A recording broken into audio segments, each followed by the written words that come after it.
लोगोफोर नेचार पाब्लिकेशनाव नोंथांमोनखौ बरायबाय। दिनै बे भिडिअनि गेजेरजों नोंथांमोननो पेन कार्डखौ माबोरै आधार कार्डजों लिंक खालामो बेनि सोमोन्दै भिडिअ खालामबावनाय जादों। आङो बेखौ सिगाङावनो बानायखांखाबायमोन अदेबानि, नाथाय अब्लाबो गोबाङानो कुइसन सोंहरबाय थादों दासिम दंना गैला, लास्ट डेट जाबाय नामा होननानै सोंहरबाय थादों। जेरै नोंथांमोननो दिन्थिदों दाख्लै 11 मेआव सासे सोंहरबावदोंमोन जे बिथाङा आधार कार्डजों पेन कार्ड लिंक खालामनाया दंना गैला होननानै आरो खालामजागोन ना खालामजाला। दा जाय नोंथाङा हरदोंमोन बिथाङा दा नायना लाब्लानो जाबाय आरो बेजों लोगोसे जायफोर नोंथांमोनहा खालामाखै दासिमबो खालामनानै लानो हानाय जागोन। आरो जुदि नोंथाङा इयुनाव खालामगोन सानदोंब्ला नोंथांमोना भिडिअखौ लाइक खालामना दोनबानो जाबाय। लाइब्रेरियाव एड जाना थागोन आरो नायफिनबानो नुनो मोननाय माबोरै खालामो। दा जायफोर खालामाखै नोंथांमोनहा नायलांदो, फारि फारि स्टेप बाय स्टेप नोंथांमोननो दिन्थिनाय जादों। दा फैदो थांदिनि दा माबोरै खालामो। खालामनायनि सिगां नोंथांमोना दासो चेनेलाव गोदान फैदोंबा साबस्क्राइब खालामाखैबा खालामना लानो हानाय जागोन। दा माबोरै खालामो बिनि सिङाव नोंथांमोननो मोनसे लिंक दङ, बे लिंकखौ डिसक्रिप्सनाव होखादों आङो। आरो नङाब्ला नोंथांमोनहा बाहाय सार्च बाराव डाइरेक्टलि सार्च खालामनानै लानो हानाय जागोन। सिम्पलि बाहाय नुनो मोननाय जादों सार्च बाराव नोंथांमोनहा इ-फिलिं लिरबानो फैगोन। जेरै इ-फिलिं लिरनानै नोंथांमोना सार्च खालामगोन, बाहाय गाहायाव ओरैजाय बोखोदो। बोखोयोबा नोंथांमोना नुनो मोनदों इनकाम टेक्स, अर्थात पेन कार्डनि इनकाम टेक्स। बेयाव नोंथांमोनहा क्लिक खालामनानै थुबानो जाबाय।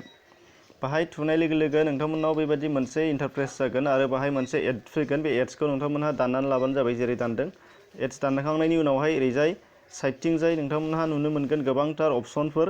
बे अपसननि गेजेराव थांबा नोंथांमोनहा नुनो मोनदों 1 2 3 4 मोनब्रैयाव दङ। 4 लाइनाव नोंथांमोना लिंक आधार दङ, लिंक आधाराव क्लिक खालामबानो जाबाय। जेलाना लिंक आधाराव क्लिक खालामगोन अब्ला नोंथांमोना बाहाय मोनसे फर्म फिलआप खालामनो गोनां जागोन। दा बे फर्म फिलआपआव मा दङ नोंथांमोना नायना लाग्रो। पेन कार्डनि नोंथांनि नाम्बार बाहाय हो, बिनिफ्राय आधार नाम्बार नोंथाङा बाहाय हो, ओमफ्राय बिनिफ्राय नेम एज पार आधार, आधाराव जेरैबायदि नोंथांनि नाम दङ बेखौ बाहाय होबानो जाबाय। बिनिफ्राय होखांनायनि उनावहाय गाहायाव मा दङ बेखौ आं दा खिन्थागोन।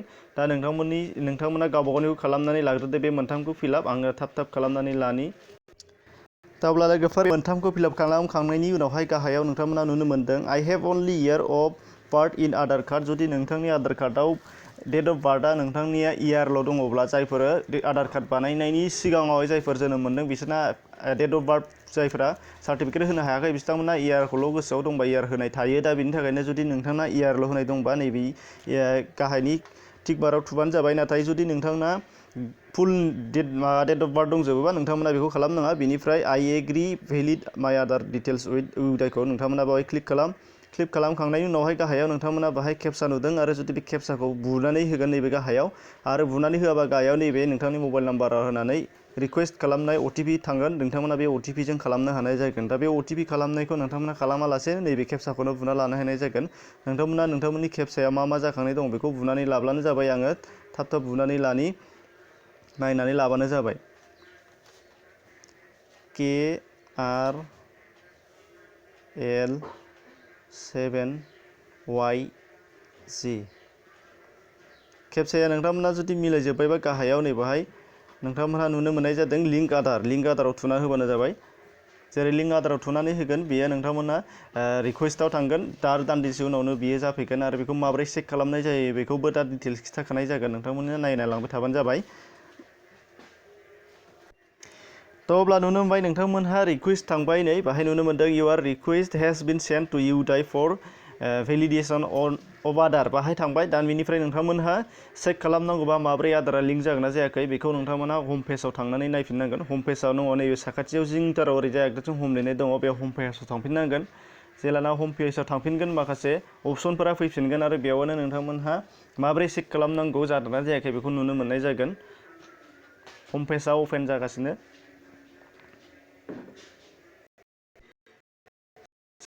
फैगोन बे एड्सखौ नोंथांमोना दानहरबानो जाबाय जेरै दानहरदोंमोन। बिनि उनावहाय नुनो मोनदों सिगांनि जेनाखि अपसनमोन लिंक आधार, बे लिंक आधारावनो नोंथांमोनहा थुफिननांगोन।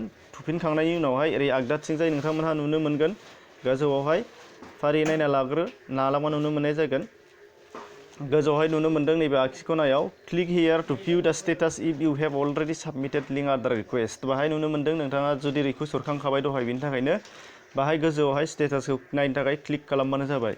बाहाय क्लिक खालामनाय लोगो लोगो मोननै अपसन दङ नोंथांनि बाहाय पेन नाम्बारखौ हो आधार नाम्बारखौ हो आधार नाम्बार आरो पेन नाम्बारखौ नोंथांमोना जेब्ला होखांगोन नैबाव भिउ लिंक आधार स्टेटासआव नोंथांमोना होबानो जाबाय दा बेखौ गोसोआव ला एसे माखासे सम लायो बाहाय माखासे मिनिट्सफोर लायो 10 मिनिटसोनि उनावहाय नोंथांमोना बेखौ चेक खालामबा नुनो मोननाय जागोन दा बेनि थाखायनो नोंथांमोनहा बेखौ दसे नेथ'नानै खालामबासो लिंक जागोन ना जायाखै बेखौ नुनो मोननाय जागोन जेलाना लिंक जागोन अब्ला नोंथांमोना बाहाय नैबेवहाय पेन कार्ड आधार नाम्बारखौ होनायनि उनावहाय भिउ लिंक आधार स्टेटासआव जेलाना होगोन अब्लाना नैबेबादि ओंखारगोन नोंथांमोना खिन्थाखागोन नैबेबादि अपसन खिन्थागोन जे इउर पेन इज लिंक टु आधार नाम्बार ओमफ्राय बे लास्टआव नोंथांनि आधार नाम्बारखौ बाहाय होनाय जागोन नोंथांमोना बेबायदि खालामनानै लाब्लानो जाबाय अब्ला नोंथांमोनहा जायफोरा खालामाखै खालामनानै लादो थाबैनो आरो जायफोरा खालामखांबाय बिथांमोनहा गुबुनफोर खालामैफोरनो खिन्थाना होबानो जाबाय भिडिअखौ शेयार खालामनानै होबानो जाबाय एसेनोसै गोजोन्थों।